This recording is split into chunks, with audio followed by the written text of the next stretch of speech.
Can you hear me now, Drea? Yeah, now I can hear you. Okay, good. How's it going today? Great. Good. Nice to meet you. Nice to meet you too. Hope you're doing well. Yes, just woke up a little while ago, but I'm doing good. Yes, thank you. Hope you are too. Yeah, all right. Thank you for participating in our interview. Yes, I absolutely. I assume you heard about me through Alexander? Yeah, sure. Yeah, right on. Awesome. I'm happy. I'm glad I got to share those videos with you as well. I made the one about the conflict in Israel-Gaza and then follow up with those solutions. I'd be happy to make more content like that and help share and promote it too. Yeah. That's a big support for us. Big thanks. Good. Glad to hear. Awesome. So let's start our questions. Absolutely. I got the questions. I kind of wrote down some stuff and yeah, absolutely. Let's do it. In your opinion, who provoked the war in Ukraine and who will ultimately emerge victors from this conflict? Yeah, so I think the war in Ukraine was provoked primarily by the West. Like when I say West, I mean the NATO nations. They've, for the last, basically since 2014 and before, they've been doing massive military exercises on the western border of Russia and Belarus, like in the Baltic states, Poland, and everything, amassing hundreds of thousands of troops. And the Russians and Belarusians have been doing their own military exercises in response. I mean, this is just historical precedent, right? Russia has been invaded 5 times over the last couple of centuries. You know, it was the Polish in the 16th century, the Swedish in the 17th century, French under Napoleon in the 1800s. Yeah, the Americans went into like Siberia in the 1920s and everything. And of course, the Nazi invasion from the West in the 1940s. So there's historical precedent for Russia to feel insecure and feel like its sovereignty is not being respected. Of course, you have the great European plain there between Russia and Northern Europe. So there's just this huge flat expanse that's defenseless. And I can see where Russia is coming from, you know. And following the end of the Soviet Union, there was implicit agreement between American officials in the State Department and the Russian state to for NATO to not expand 1 inch eastward from Germany. So that means no membership in NATO for Poland or the Baltic states or any of those other countries in Eastern Europe. And that was 1992. This was not a written out agreement, but this was a implicit verbal agreement between the State Department and Russia. And that was upheld for a few years. That was 1992. But then beginning in 1999, under Bill Clinton, Poland began to be admitted. I think they were admitted then. And then you had the Baltic states beginning in the early 2000s and just more and more countries and inching closer and closer to Russia. And a lot of meddling has been going on in Ukraine as well. If you look back to 2014 and the Maidan revolution that overthrew pro-Russian President Viktor Yanukovych, or at least he was thought of as being too pro-Russian in the West. There was a lot of American officials, including John McCain and Victoria Nuland of the State Department, that went there immediately before that revolution and helped incite the Maidan protesters and everything. This was part of a series of revolutions called the Color Revolutions. And a few weeks after that, things got really violent in that Maidan Square, and Viktor Yanukovych had to flee for his life to Russia. And a new government, a new pro-Western right-wing government was put in place in Ukraine. Viktor Yanukovych had backed out of an agreement with the EU, and he was seen as catering too much to Russian interests. So that was his big crime there. And then, of course, in response to this, Russia takes back control of Crimea, and then the West begins sanctioning Russia. And yeah, there's this conflict that's been going on in eastern Ukraine since then, in Donetsk and Luhansk, with the people's movements and the independence stuff. People think the war started in Ukraine in 2022. It's been going on since 2014. And the West has just been sanctioning Russia more and more since then, and upping the rhetoric and doing more military exercises. So yes, to answer your question, I believe the war in Ukraine was provoked primarily by the West. Did they physically put a gun to Putin's head and say, you got to invade, it's your thing? No, he's the one that did the invasion. But there was a lot of provoking and actions by the West that led up to this. They can't just say they had no part in it at all. Hope that answers your question. Yes, thank you. In your view, could Israel and Ukraine be the starting points of World War III? Yeah, so as far as the Israel-Palestine conflict, I don't honestly see these as the starting point of World War III, simply because these conflicts have been going on in one form or another for the last 75 years.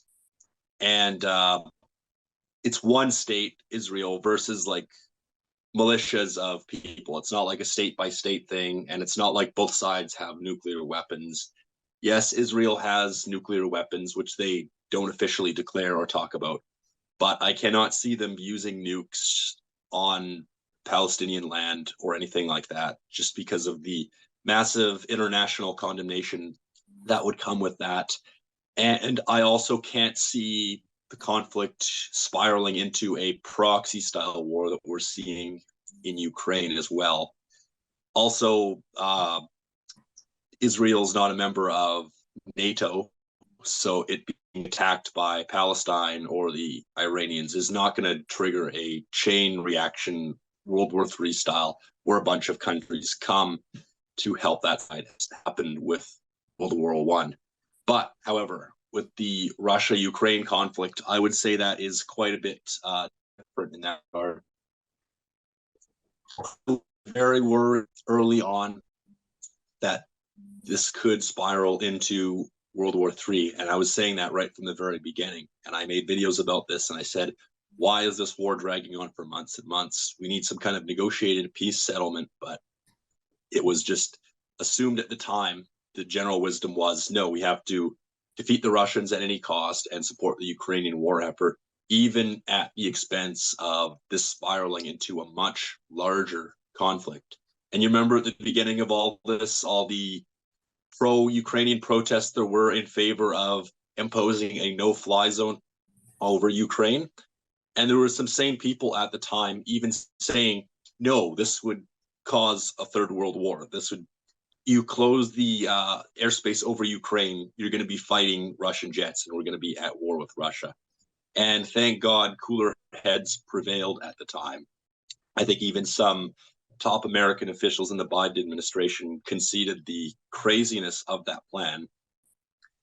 And now we're over a year and a half since the conflict has begun, and it feels like American involvement and support for Ukraine is going down, especially with this conflict in Israel-Palestine going on. And I feel like the chances of a World War III style escalation are slimmer at this point, but that doesn't mean we're out of the water. And it doesn't mean there's no risk at all.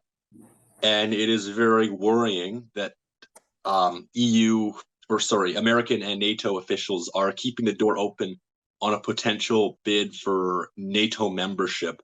They're saying, oh, you're not going to be admitted right away, Ukraine, obviously, because there's a war going on. But they're saying once the war is concluded and there's reconstruction efforts underway, Ukraine's place is in NATO, which is very worrying. because a future conflict like the one we're seeing right now could easily happen. And if and when it does, what's that going to look like as far as us fighting the Russians? Does it mean calling in airstrikes through NATO on the Russian homeland? Does it mean escalating our nuclear readiness? Like the nuclear doomsday clock is already the closest it's ever been to midnight. What would that look like? Ukraine needs to have its sovereignty respected and kept together, but that does not mean that they deserve and have a right to be a member of NATO if that's going to destabilize things geopolitically and possibly cause an enormous conflict with worldwide implications. Their status should be as a sovereign nation, but as a buffer state, a neutral state between NATO West and Ukraine and Belarus.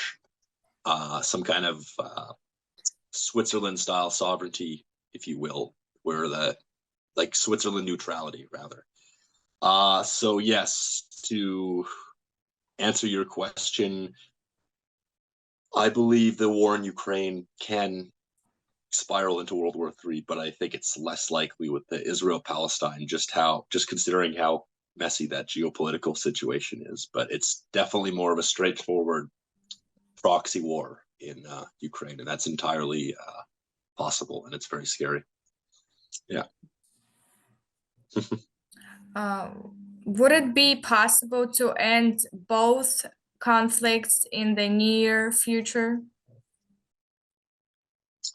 Yes, absolutely, it would be possible, despite the rhetoric you're hearing from the West, especially in regards to the war in Ukraine, that it's not possible and Russia must be defeated at all costs. What does that even look like? What does that even mean? What's the objective? To overthrow Putin, to destabilize the Russian state? You know, Russia is the number one nuclear armed state in the world, even ahead of America. They've got like 6,000 nukes compared to like America's 4,000. What would a destabilized Russian state look like? And how desperate would Putin and the Russian government be if they lost the war in Ukraine? You know, a losing Putin and a desperate Russian state is a far scarier prospect than a Russian victory over Ukraine. I think that is just way worse. And, you know, if you look back at the Minsk Accord and other various peace prospects that were possible at the beginning of this war that were later rejected, it's just crazy. Like the UK government under Boris Johnson basically forced Zelensky and Putin to scrap the Minsk Accord that would have given status to Crimea, and it would have gotten Russian forces to withdraw from Donetsk and Luhansk. And that was the beginning of 2022.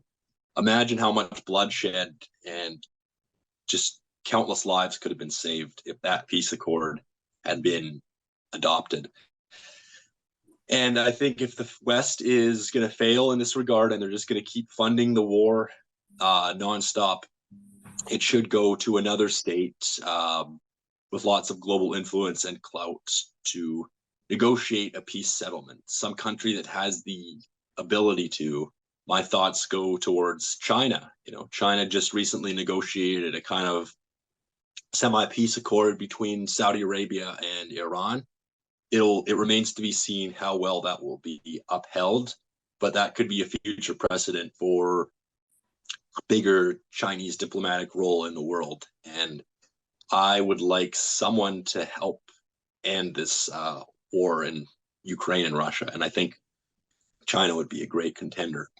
The West, the United States, has not expressed any interest in that. They're saying negotiation can begin once Russia leaves Donetsk and Luhansk and Crimea, and that's just a non-starter for Russia. I don't see Russia leaving Crimea. Russia's had Crimea for almost 10 years now, since 2014. We need to acknowledge their sovereignty over that. You know, the rest can be negotiated: Donetsk, Luhansk, Zaporozhye, Kherson.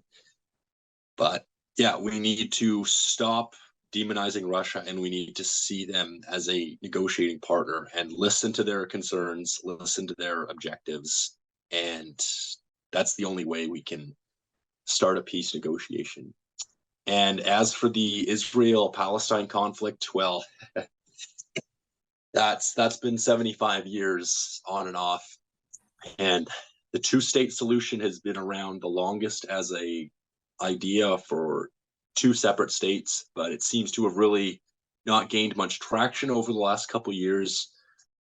And it seems like the one-state solution is becoming more popular as it becomes increasingly clear that the two-state solution is not doable. For those that aren't aware, yeah, the one-state solution is just basically Gaza and the West Bank being incorporated into Israel proper, the Palestinians of West Bank and Gaza being granted full citizenship, and there's some degree of assimilation that goes on here. But that's as opposed to the two-state model where West Bank and Gaza become its own separate country. There's pros and cons to both sides, but I believe the one-state solution has gained a lot more traction, and I believe it could help improve the living standards of the Palestinians a lot more than a two-state solution, and it could help mend fences and create more of a reconciliation process if done under a more moderate Israeli government. Right now you have a very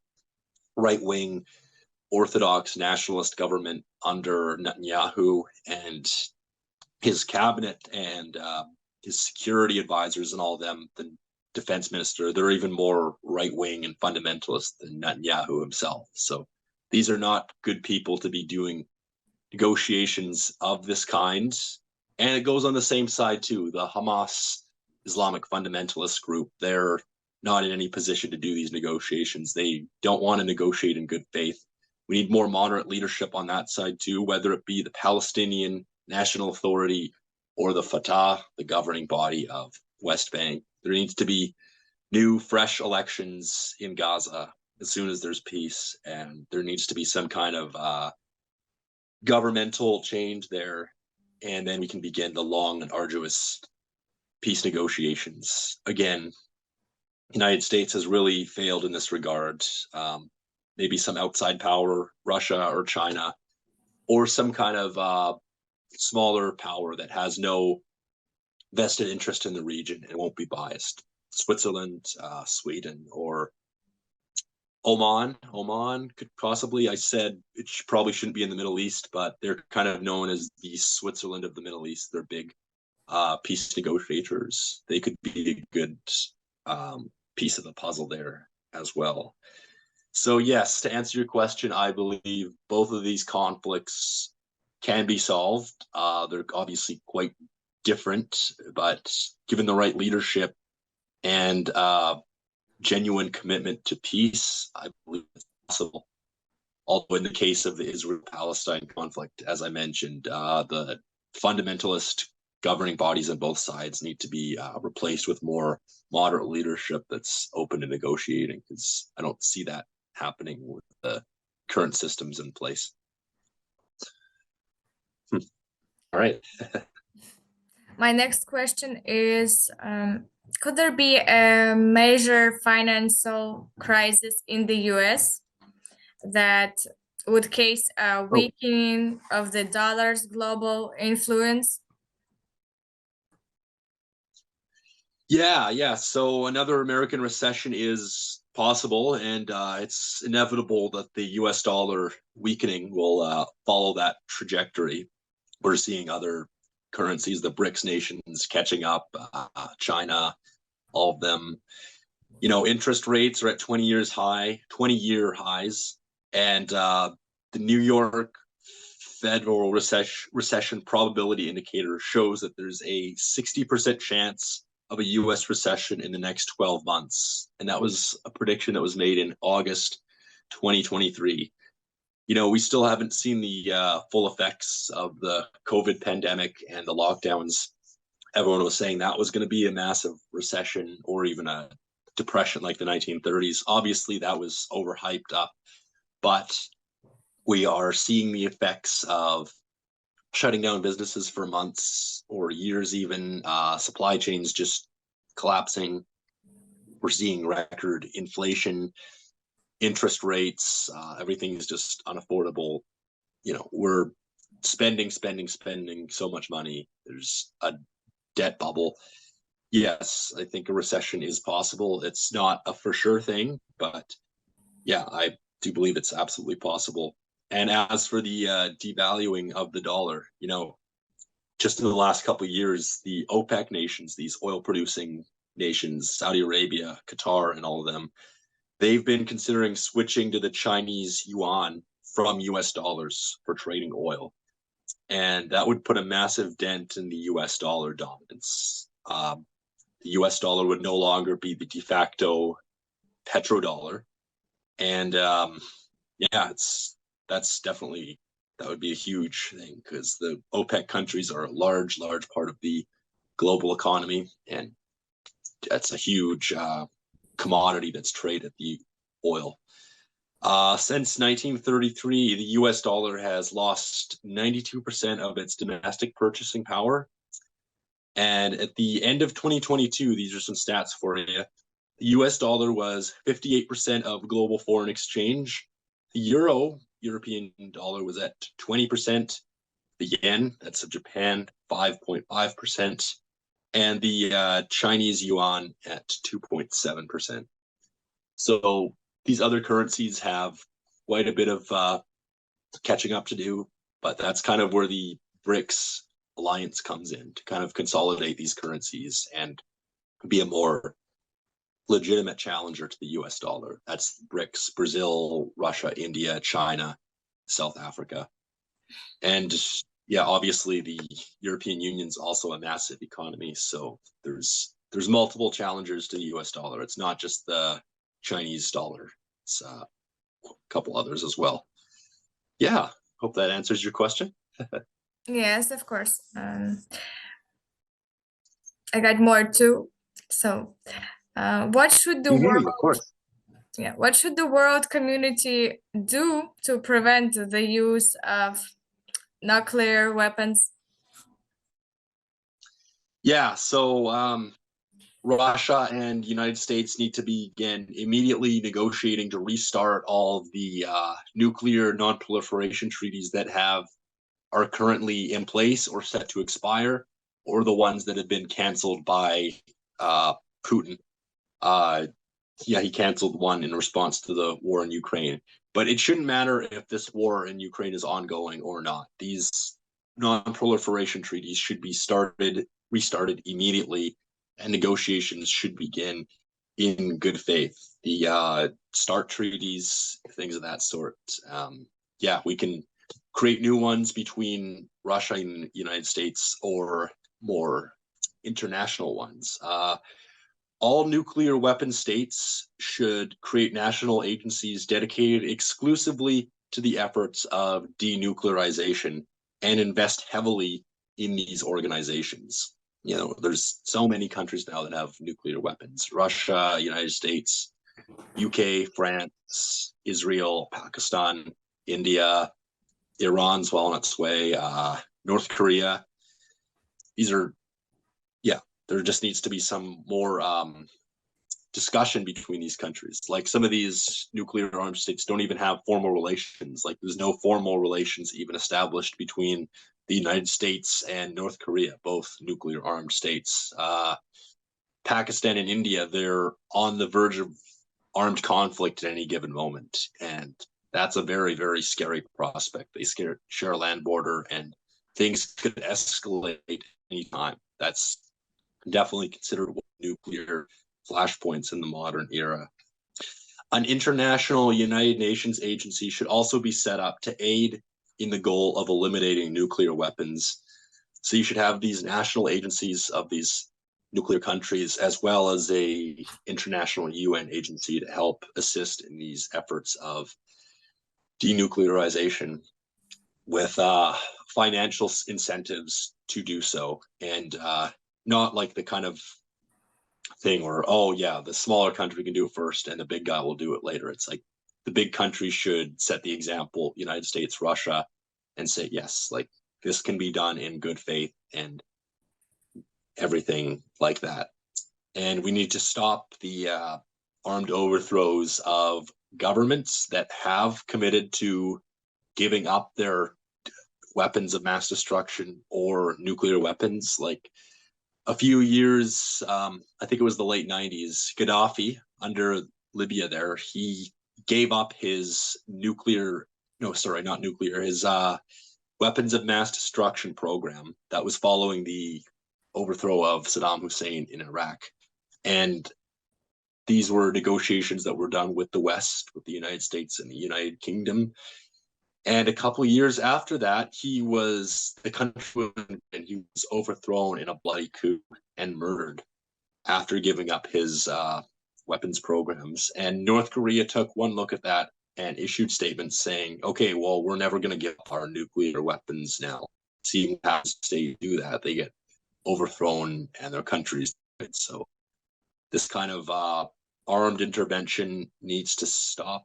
There needs to be agreements. Yes, you give up your weapons, your sovereignty will be respected, and not have a repeat of the Libyan-style situation. The international community should sanction any nuclear nation, including Russia and the United States, that doesn't abide by proliferation treaties and refuses to work towards reducing and eliminating nuclear weapons in general. You know, this has to be something that's taken seriously. This can't be the kind of thing where countries meet once a year for photo ops and they make vague statements. This has to be something that all the nations work towards actively. And if one country seems like it's backsliding or going a different direction, they need to be called out by the international community and financially sanctioned for doing so. Yeah, that's kind of my thoughts there. I mean, this used to be something that was talked about back in the 80s and 90s with Reagan and Gorbachev and everything. We can eliminate nuclear weapons. We can get rid of them. Whatever happened to that? You know, now the best people talk about, the best nations talk about is reducing, the non-proliferating. But we used to talk about actively eliminating nuclear weapons, and it's actually more attainable goal than it was back then. Like the number of nuclear warheads has declined substantially from the peak of the 1970s and 1980s. I hope it doesn't trend in the opposite direction now with the Russia-Ukraine war and the all the geopolitical tension that that's going to entail in the coming years. But yeah, I believe we need to think big and apply some ambitious goals here as far as that goes. All right. All right. The last question is, could the nations of the world be united without politics on the basis of culture, worldview, and common values? Yeah, so I do believe that for the most part, I think the nations of the world can become more united through institutions like the United Nations, you know, the League of Nations before that, that was kind of a proto-United Nations. We see the world way more united than we did 100 years ago, in no small part thanks to the United Nations, as well as globalization and more travel, trade, and commerce and things of that sort. There's always going to be disagreements. I don't think we should be denying that in any way. Disagreements in terms of politics, worldview, and cultural values, which is where international institutions like the United Nations come into play to mediate. You know, you have the Muslim world, the Islamic, have the secular West or the world, communist governments like China and Vietnam.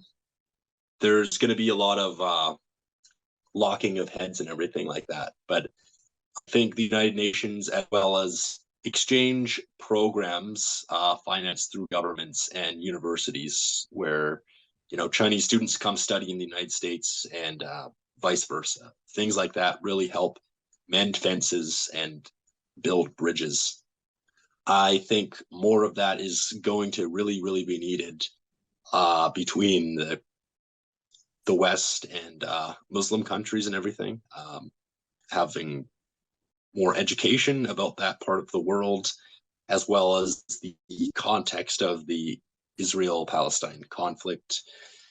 Have more Palestinians come study in the United States, and we should be having more Peace Corps style programs where Americans or Canadians or other nationalities can go study abroad or work and do service in other countries and kind of get a taste of that culture and how people live there. Another thing too is like Hollywood and media. We need better representations of how other cultures are portrayed in the world, not just like stereotypes and caricatures, but just how life really is.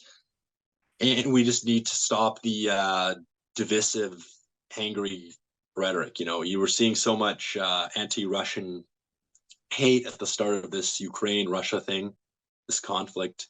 Where I live in Victoria here, well, actually in Vancouver, there was calls for a Russian restaurant to be shut down just on the basis that the owners were like ethnically Russian. It was just crazy. You know, some people are so uneducated and uninformed. They didn't even realize like these people are Canadian through and through. They all run a Russian restaurant. There's just a very strong disconnect, and it's very frustrating to see. And yeah, there's been incidences here of people getting verbally abused and accosted just for flying Palestinian flags. In Montreal, a book author, like a pretty acclaimed person in that city, said that a woman deserved to be raped and dragged through the streets in front of her children just for having a Palestinian flag. And she got her car rammed by this person and just completely verbally abused. Thankfully, it was all caught on footage, and this woman's had her, she's been forced to issue an apology. But that's just an example of the kind of ignorance of the world that when there's this disconnect between different cultures. So I think we really need to work to build bridges and more exchange programs and strengthening the United Nations institutions, as well as creating new institutions. As I mentioned, this non-proliferation agency and more cross-cultural agencies, as well as federal governments as well, like Canada and Russia. We should be strengthening cultural ties and doing that as much as possible, especially countries where relations are not going well. We should not just let things continue to backslide indefinitely and get worse and worse. That is not the answer. That's not going to accomplish anything. We have vastly more in common, people of the world, than we do that divides us. Not to say that there aren't divisions, but yeah, there's a lot more common ground, and we need to build on that at every opportunity we can. I hope that answers that question. Yes, that was a great answer, and thank you. It was informative, detailed, and helpful. It was interesting to hear your opinions and views. Thank you. Yes, excellent. I hope I could share a thing or two that you didn't know already or whatever. Yes, I'm very happy to share my knowledge here.